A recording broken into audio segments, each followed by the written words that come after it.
Saint-Esprit, Seigneur, que tu fais mouvoir ce matin dans cette assemblée. Merci, Seigneur, pour la grâce que tu nous donnes ce matin d'être dans ta présence. Merci pour ton Esprit Saint que tu envoies dans cette église ce matin. Merci pour ta fidélité. Merci pour ce jour que tu mets à part encore pour venir écouter ta parole. Merci pour ma personne que tu choisis. Seigneur, ce matin, je m'abandonne entièrement entre tes mains. J'abandonne mon esprit entre tes mains.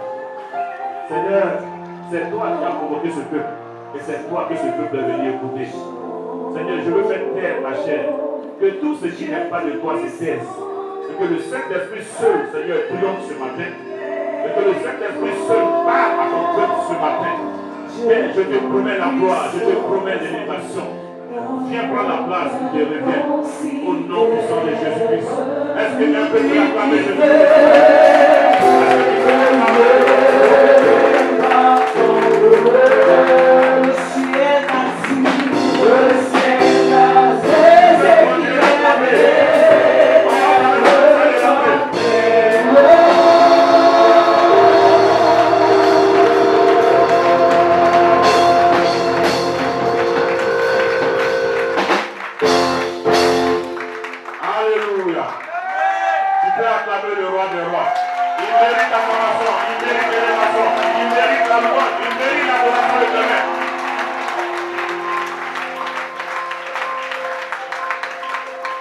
Alléluia. Je vous salue tous dans le nom de notre Seigneur Jésus-Christ. Bonne arrivée au nouveau. Si tu es nouveau, sache que la caisse que tu vois, ce n'est pas la caisse de l'offrande du jour, c'est la caisse du social. Quand tu viens, si tu as 100 francs, tu mets dedans pour soutenir nos parents qui sont dans les difficultés. L'offrande va venir après. Alléluia. Je vous salue encore dans le nom de notre Seigneur Jésus-Christ. Je suis le frère Tanguy Larou. Je suis venu ce matin, par la grâce de Dieu, annoncer la parole de Dieu. Alléluia. Depuis pratiquement 2 mois, nous sommes en train de traiter le grand thème de la vision. Alléluia. Et plusieurs hommes de Dieu ont déjà traité ce thème dans plusieurs volets. On a déjà expliqué ce que c'est que la vision. On a démontré, on a montré l'importance de la vision de la vie d'un chrétien. On a parlé de comment faire pour recevoir la vision. On a parlé de comment la protéger. Et on a parlé de plusieurs domaines encore de la vision. Alléluia.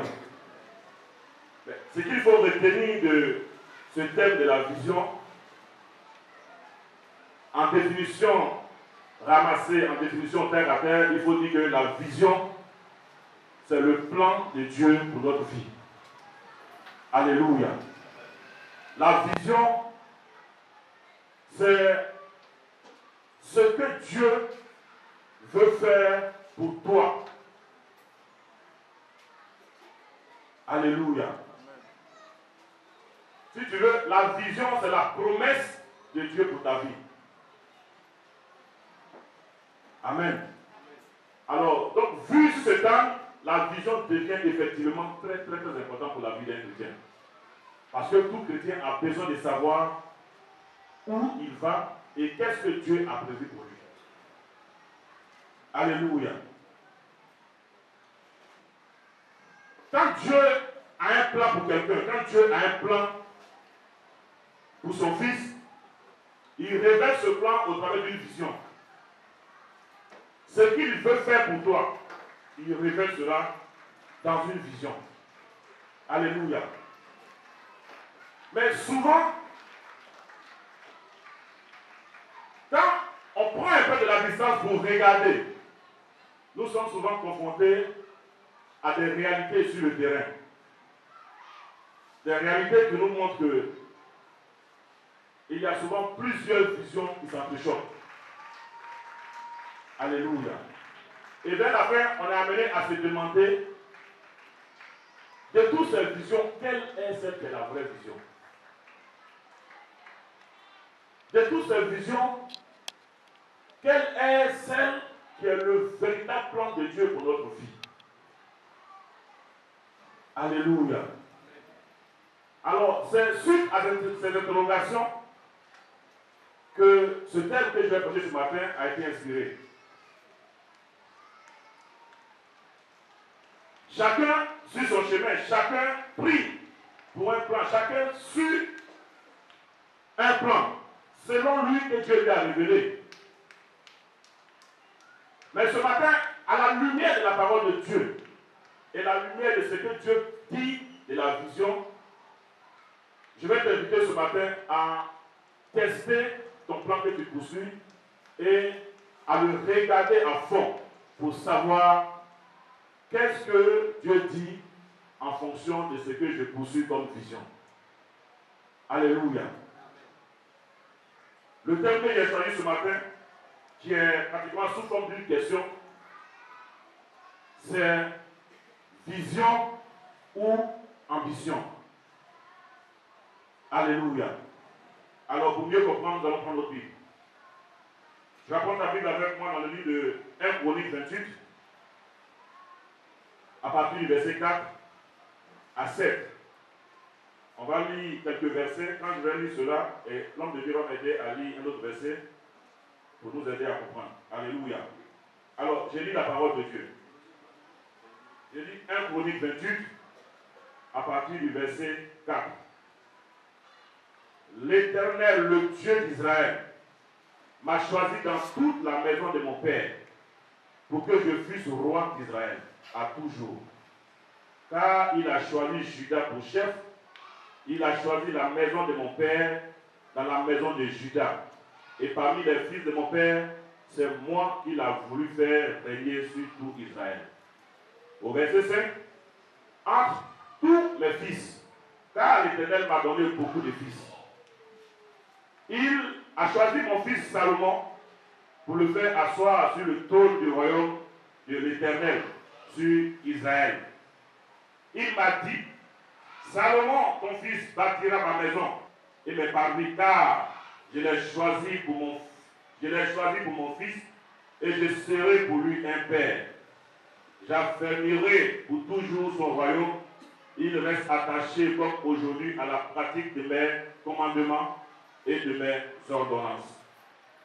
Alléluia. Alors, on va lire encore dans le livre de 1 roi. 1 roi, chapitre 1, au verset 5. Adonijah, fils de Agit, se laissa emporter par l'orgueil jusqu'à dire, c'est moi qui serai roi. Et il se procura un char et des cavaliers et 50 hommes qui couraient devant lui. Alléluia. Alors, Pasteur Romain va m'aider à lire dans le livre de Genèse. Genèse 9, verset 1 et Genèse 11, verset 4. Genèse 9, verset 1. Dieu bénit Noé et ses fils et leur dit, soyez féconds, multipliez et remplissez la terre. Genèse 11, verset 1 à 4. Toute la terre avait une seule langue et les mêmes mots. Comme ils étaient partis de l'Orient, ils trouvèrent une plaine au pays de Chiléa et ils y habitèrent. Ils se dirent l'un à l'autre, allons, faisons des briques et cuisons-les au feu. Et la brique leur servit de pierre et le bitume leur servit de ciment. Verset 4. Ils dirent encore, allons, bâtissons-nous une ville et une tour dont le sommet touche au ciel. Et faisons-nous un nom, afin que nous ne soyons pas dispersés sur la face de toute la terre. Verset 5. L'Éternel descendit pour voir la ville et la tour que bâtissaient les fils des hommes. Et l'Éternel dit, voici, ils forment un seul peuple et ont tous une même langue. Et c'est là ce qu'ils ont entrepris. Maintenant, rien ne les empêcherait de faire tout ce qu'ils auraient projeté. Verset 7. allons, descendons, et là, confondons leur langage, afin qu'ils n'entendent plus la langue les uns des autres. Verset 8. Et l'Éternel les dispersa loin de là sur la face de toute la terre, et ils cessèrent de bâtir la ville. C'est pourquoi on l'appela du nom de Babel, car c'est là que l'Éternel confondit le langage de toute la terre, et c'était là que l'Éternel les dispersa sur la face de toute la terre. Que Dieu bénisse sa parole. Alléluia. Si vous avez bien écouté, ces deux histoires, pratiquement c'est récent. Alléluia. La première histoire que moi-même j'ai lue, elle parle de deux personnes. Salomon et Adonijah.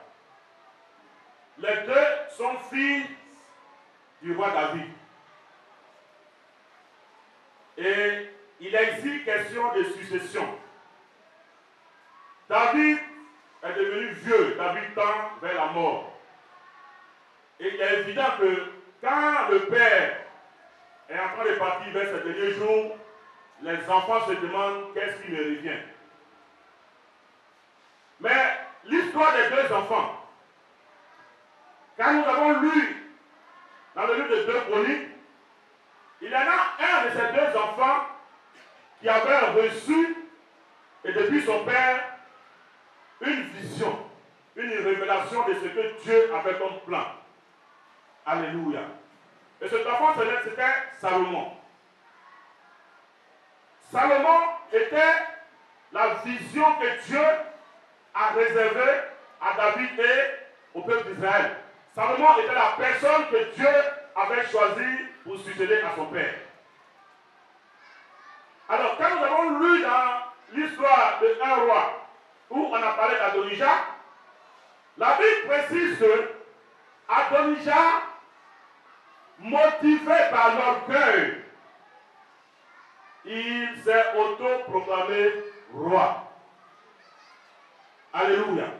Il y a deux personnes. Une personne qui reçoit la révélation de Dieu, la vision de Dieu. Une autre personne qui se donne un projet de devenir roi. Dans la deuxième histoire que le passage a lue, Dieu crée le monde, Dieu crée tout ce qui existe. Et parmi les créatures de Dieu, un groupe, on dit avant, toutes les personnes parlaient la même langue, ils étaient pratiquement les mêmes personnes.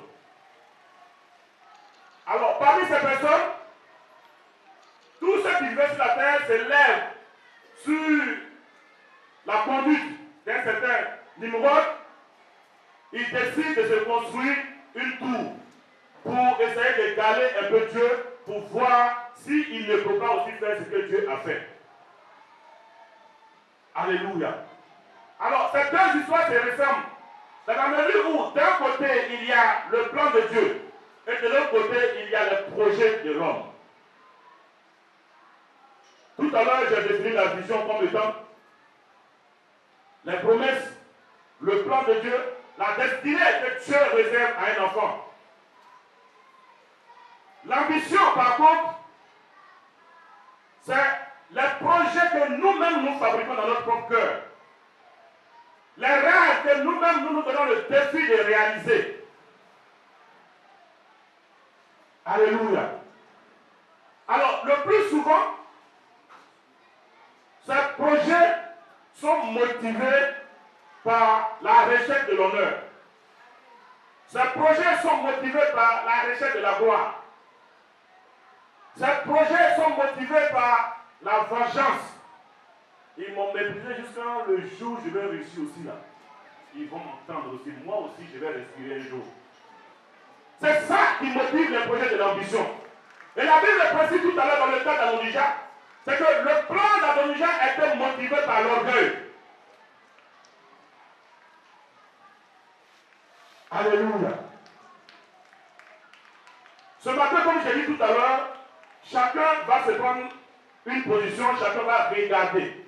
Parce que nous tous qui sommes ici présents, chacun aspire à un bien-être, chacun aspire à un lendemain meilleur, chacun aspire à une destinée glorieuse. Alléluia. Et dans l'église de Dieu aujourd'hui, il y a plusieurs adorateurs. Il y a plusieurs mouvements. Nous-mêmes, nous nous asseyons, nous avons nos plans, nous avons nos projets que nous nourrissons. Et nous savons que ce sont des projets qui sont souvent motivés par tous les mots tout à l'heure que j'ai cités. Et nous voulons contraindre Dieu à rentrer dans ces projets. Nous voulons contraindre Dieu à nous comprendre. Nous voulons faire accepter à Dieu que c'est nos plans qui doivent être lui ses plans. À la limite, nous voulons contraindre Dieu à nous adorer. Alléluia. Dieu a un plan heureux pour chacun. Le problème, la plupart du temps, quand tu regardes maintenant les enfants de Dieu, quand tu regardes nos vies, on a l'impression que Dieu est devenu menteur. Parce que tu as fait croire, tu as expliqué que le plan dans lequel tu es, il est de Dieu. Et depuis des années, tu es dans le même plan et on ne voit pas l'aboutissement de ce plan dont tu parles. Et pourtant, quand Dieu donne une vision, Dieu l'accomplit forcément. Et voilà que nous sommes dans des plans que nous appelons vision. Et depuis des années, nous ne voyons pas l'accomplissement de la vision. Il ne sera rien à une vision si elle ne peut pas être accomplie. Alléluia. Donc la vision que nous sommes donnée, que nous avons appelée vision, il ne sera rien qu'elle soit appelée vision si elle ne peut pas s'accomplir. Parce que la vision est de Dieu. Et que quand Dieu donne sa vision, il crée les moyens pour qu'elle soit accomplie. Alléluia. C'est vrai que tu souffres. C'est vrai aussi que toute vision est accompagnée de problèmes. Toute vision est accompagnée de difficultés. Donc, tu as peut-être raison de penser que parce que tu souffres, tu es dans la vision. Mais laisse-moi te dire que toute souffrance n'est pas signe de vision. Toute difficulté n'est pas signe de vision. Mais toute vision est accompagnée de difficultés. Donc ce n'est pas parce que tu souffres que tu vas dire que tu es dans le plan de Dieu. On a placé ce thème ici exprès parce qu'on s'est dit que tu as déjà écouté tous les autres enseignements qu'on a donnés. Tu sais comment on fait pour avoir la vision. Ça a été déjà expliqué ici lors d'un culte. Alléluia. Donc tout chemin que tu vas emprunter, dont tu n'es pas sûr que c'est Dieu qui est la base, qui est la source de ce projet, c'est un projet qui est déjà un échec à l'avant. Alléluia. Le problème, ce n'est pas Dieu. Parce que depuis que ça ne va pas, tu accuses Dieu. Quand ça ne va pas, tu accuses Dieu. Tu estimes que Dieu est là. Tu estimes que Dieu, quand il dit, je vais te bénir, il faut pleurer. Quand Dieu dit, je vais te bénir, il faut passer à tes dents parce que tu vas souffrir. C'est vrai, ça peut être possible. Mais le problème le plus souvent, ce n'est pas Dieu. Si tu es fatigué d'appeler Dieu, souvent tu appuies le diable. Ce n'est pas Dieu, ce n'est pas le diable. Le problème, c'est la source de ta vision. C'est que tu appelles une vision que tu poursuis depuis des années, elle vient de qui? Elle vient de Dieu? Ou c'est le fruit de tes propres pensées? Parce que souvent nos préoccupations envahissent nos crânes, envahissent nos pensées, et souvent, quand tu as dormi, tu fais des rêves et tu dis que c'est vision. Souvent, depuis le matin, tu n'as rien mangé, tu as faim. Tu t'as dormi, tu rêves, tu as fait manger, tu dis non, ça là, c'est vision. Donc, tu as faim, et ça là, ça fait des visions. Et puis tu viens expliquer, ça n'a pas de son, et tu veux trouver même des choses derrière. Si je mange, ça veut dire que d'ici peu de temps, Dieu va m'ouvrir des portes, ça veut dire que je suis dans la bonne voie. Donc, tu as faim, puis tu as fait le rêve là. Alléluia. Sinon, tu ne peux pas te montrer quelque chose qui ne peut pas accomplir. Dieu te montre quelque chose, Dieu est capable de l'accomplir. Amen.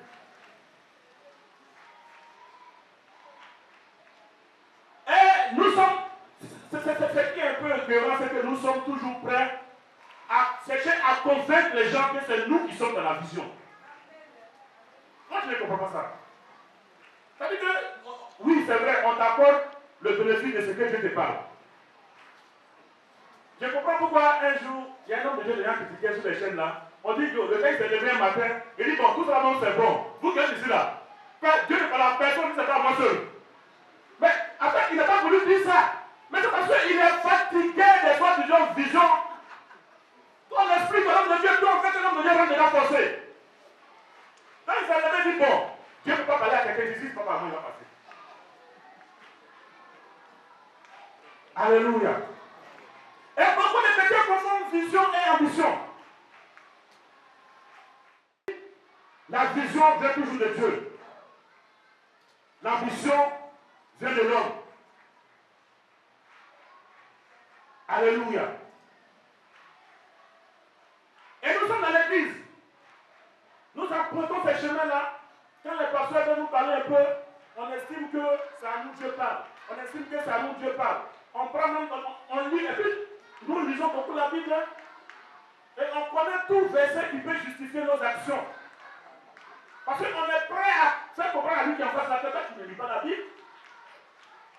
Hein? Par exemple, Dieu, dans tous les domaines de la vie de l'être humain, Dieu a un plan. Dans le travail, Dieu a un plan. Dans le mariage, Dieu a un plan. Dans ton ministère, Dieu a un plan. Si tu veux savoir, il faut te demander, il va te montrer. Alléluia. Bon, tu vas te marier. Tu te lèves. Toi et puis ton chéri, même ta chérie, vous vous breakez entre vous là-bas. Bon, c'est pas mauvais de se breaker. Mais quand vous vous breakez, il y a quand même une procédure que le pasteur a donnée ici. Dieu passe par ses serviteurs pour nous parler, pour nous enseigner. Bon, vous êtes breaké, peut-être vous appréciez, d'accord. Allez-y voir le pasteur. Le pasteur maintenant va dire, bon, on va prier. C'est que les savez quand ils sont, quand c'est pas de Dieu, il va dire c'est pas de Dieu. Mais avant même que le pasteur ne soit au courant, vous êtes réassenté. Et on va comprendre le pasteur à rentrer dans cette vision. Vous ne pouvez pas rentrer dedans. Vous devez méditer vos projets. Vous avez conçu. Et vous lisez la Bible, vous dites, les voies de Dieu sont insondables. Aucune voie n'est insondable à ce niveau. C'est vous-même vos pensées qui sont insondables. Alléluia. Et nous avons toujours des versets qui nous dans la tête. Comment tu sais que le travail que tu es en train de faire là, ou même que tu vas faire là, quand tu regardes bien, tu sais que ce travail-là, tu ne peux pas être dedans. Tu t'envoies chez une jeune fille qui doit servir dans le bar de service. On t'oblige à te mettre nu pour servir. Toi, la pluie, tu es dedans. Quelle est les deux sont là? Tu devras être partenaire à quelqu'un qui est mystique. Tu dis non. La Bible dit que le Seigneur dit qu'il va amasser dans le cadre de nos ennemis pour nous apporter. Et nous avons réponse à tout. Alléluia. Frère, aujourd'hui je vais te dire quelque chose. Tu sais, ce n'est pas tous les versets bibliques, ce n'est pas tous les versets qui sont dans la Bible qui s'accompagnent à toutes les destinées. Est-ce que tu comprends ce que je te dis? C'est vrai, la Bible a été écrite. Mais il y a des versets qui ne sont pas attachés toi à ta destinée. Et nous sommes dans l'église, nous menons des combats, des luttes.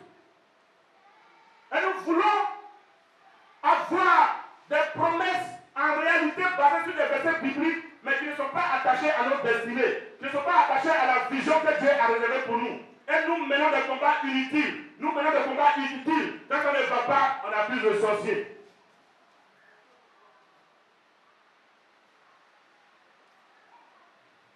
Alléluia.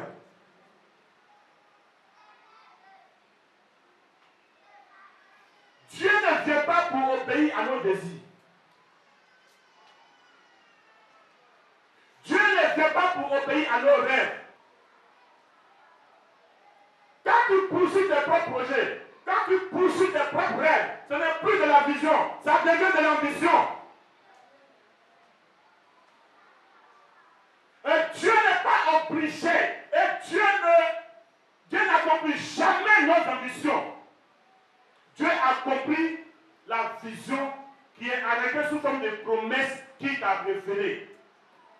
Dieu marche dans sa vision. Dieu ne marche pas dans le désir de nous, nos cœurs. Dieu ne marche pas dans nos convoitises. Dieu ne marche pas dans notre désir de mépriser. Dieu ne marche pas dans notre volonté d'être orgueilleux pour que les gens sachent que c'est nous. Dieu marche dans ses promesses.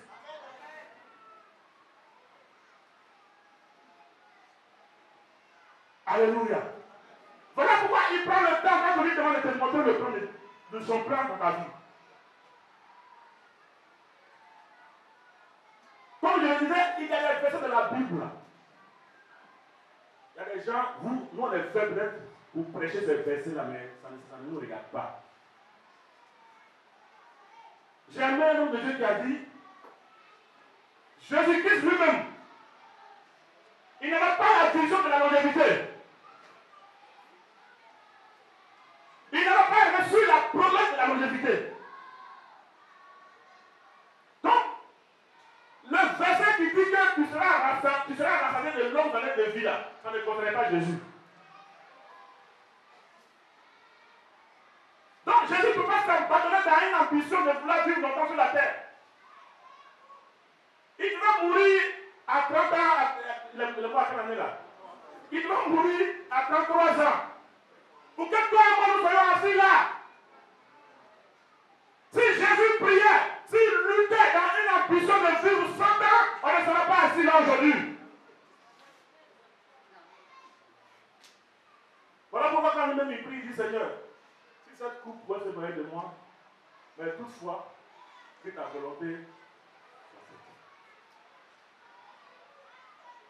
Alléluia. L'apôtre Paul, la Bible dit, cet homme, si on veut paraphraser, il a croisé Jésus comme ça lui-même.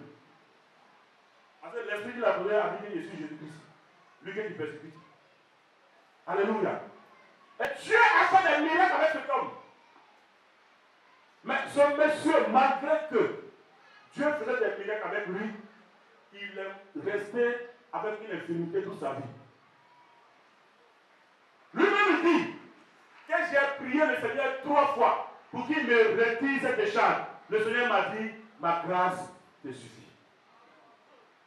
Et pourtant, dans la Bible, il a dit que allez-y, guérissez, faites des miracles à mon nom, faites comme ça, faites comme ci. Et il n'a pas encore la fait, mais pour lui, il n'a rien fait parce que sa destinée n'était pas liée à ce verset biblique.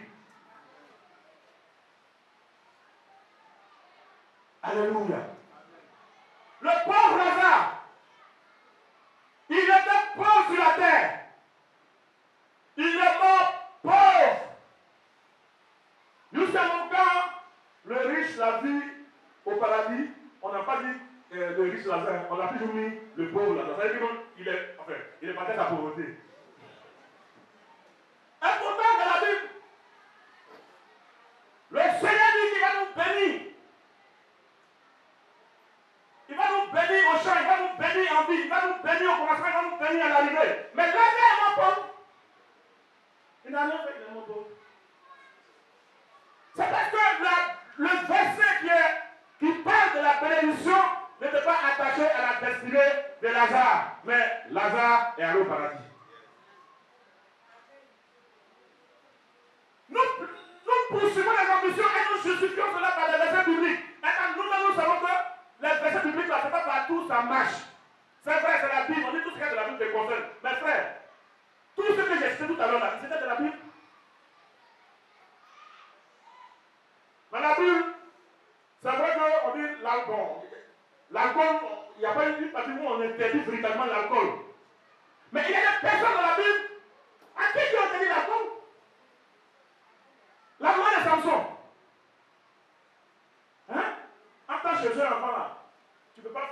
extrêmement sain. Mais elle, on lui a dit, toi, tu ne bois pas l'alcool, tu ne bois pas vin, tu ne bois pas liqueur.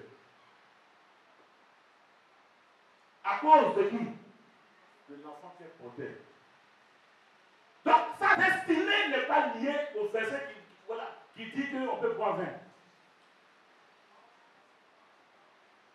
C'est comme toi et moi, il y a des versets qui ne nous concernent pas.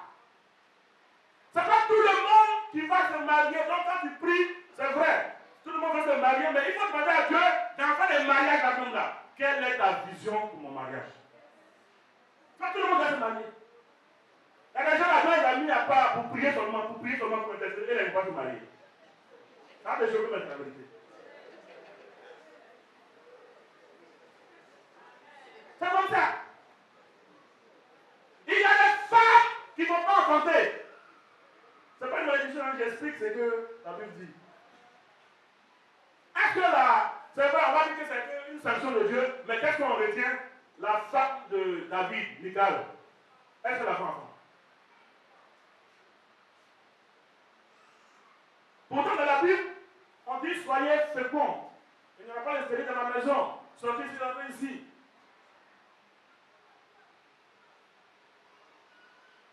Donc, il est important pour toi et moi, pour ne pas être confronté à des situations où nous sommes lancés dans des ambitions personnelles, il est important pour toi et moi que nous demandons à Dieu quelle est la vision pour notre vie. Parce que c'est la vision dans laquelle Dieu peut nous accompagner. Celui qui marche dans la vision de Dieu, il marche forcément dans la volonté de Dieu. Alléluia. Et celui qui marche dans la volonté de Dieu, il est forcément accompagné par les faveurs et les grâces de Dieu. Mais celui qui marche dans ses rêves, celui qui marche dans ses projets, celui qui suit son ambition personnelle, il est évident qu'il fait sa propre volonté. Or, il est écrit dans la parole de Dieu, dans le livre d'Ézéchiel 28, du verset 6 au 7, c'est pourquoi ainsi parle le Seigneur, l'Éternel, parce que tu prends ta volonté pour la volonté de Dieu. Voici, je ferai venir contre toi des étrangers, les plus violents d'entre les peuples. Ils tireront l'épée contre ton éclatante sagesse et ils suivront ta beauté. Alléluia. L'ambition que nous poursuivons, et nous nous entêtons là-dedans. Nous ne voulons pas faire la comparaison entre la vision et l'ambition. L'ambition a des conséquences, et des conséquences très négatives.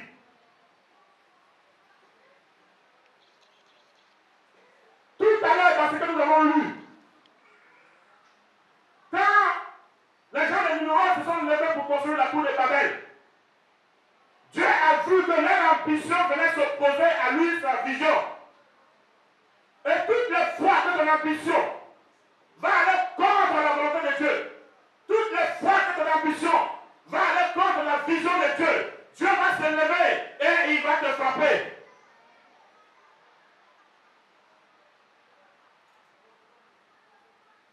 Adonijah, quand tu as lu l'histoire d'Adonijah, il s'est abandonné dans une ambition qui est restée sans fruit. Adonijah a perdu le royaume. De deux, quand tu lis l'histoire, Adonijah est mort dans l'histoire. Il est la mort dans des ambitions que tu poursuis.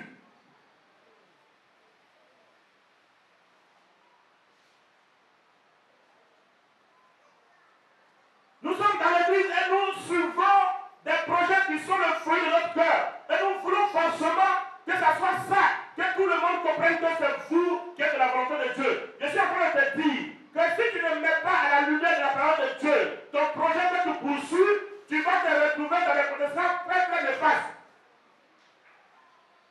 Regarde bien ce que tu poursuis comme ambition.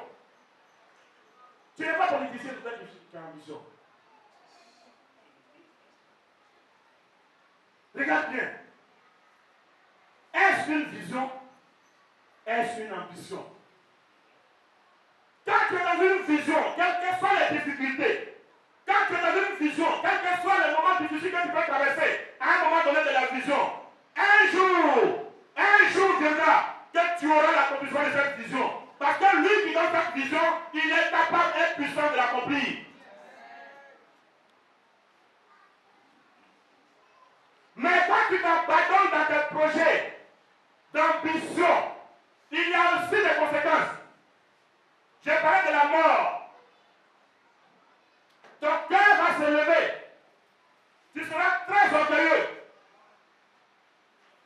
Parce qu'en réalité, ce qui a motivé ton ambition, c'était le fait de vouloir mépriser ceux qui sont autour de toi.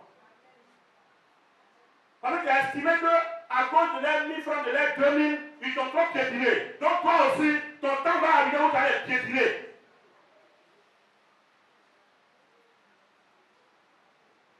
Dieu ne va pas t'accompagner là-dedans. Et ton cœur devient gros. La jalousie grandit de jour en jour dans ton cœur. Et tu deviens sorcier vers la fin. On n'a pas initié, comment tu t'es initié de la sorcellerie? Tu en parles avec qui? Pour dire que moi aussi, les choses, je vais pour moi, ils vont me sentir dans cette église ici. Ce n'est pas une compétition de senteurs. Ce n'est pas une compétition de senteurs pour dire que je sens comme l'autre. Les bénédictions ne manquent pas de la maison de Dieu. Dieu ne veut pas dire comme ils sont 500 à Bethel, ce n'est plus de place pour les bénédictions. Chacun a un plan et Dieu a un plan pour chacun. Dieu a une vision pour chacun. Donc ne cherche pas à rentrer dans votre ambition. Et c'est ça qui nous fatigue dans l'église. Quand on dit voilà, depuis que tu vois à l'horizon, il n'y a rien. Rien à l'horizon. Si ce n'est l'échec.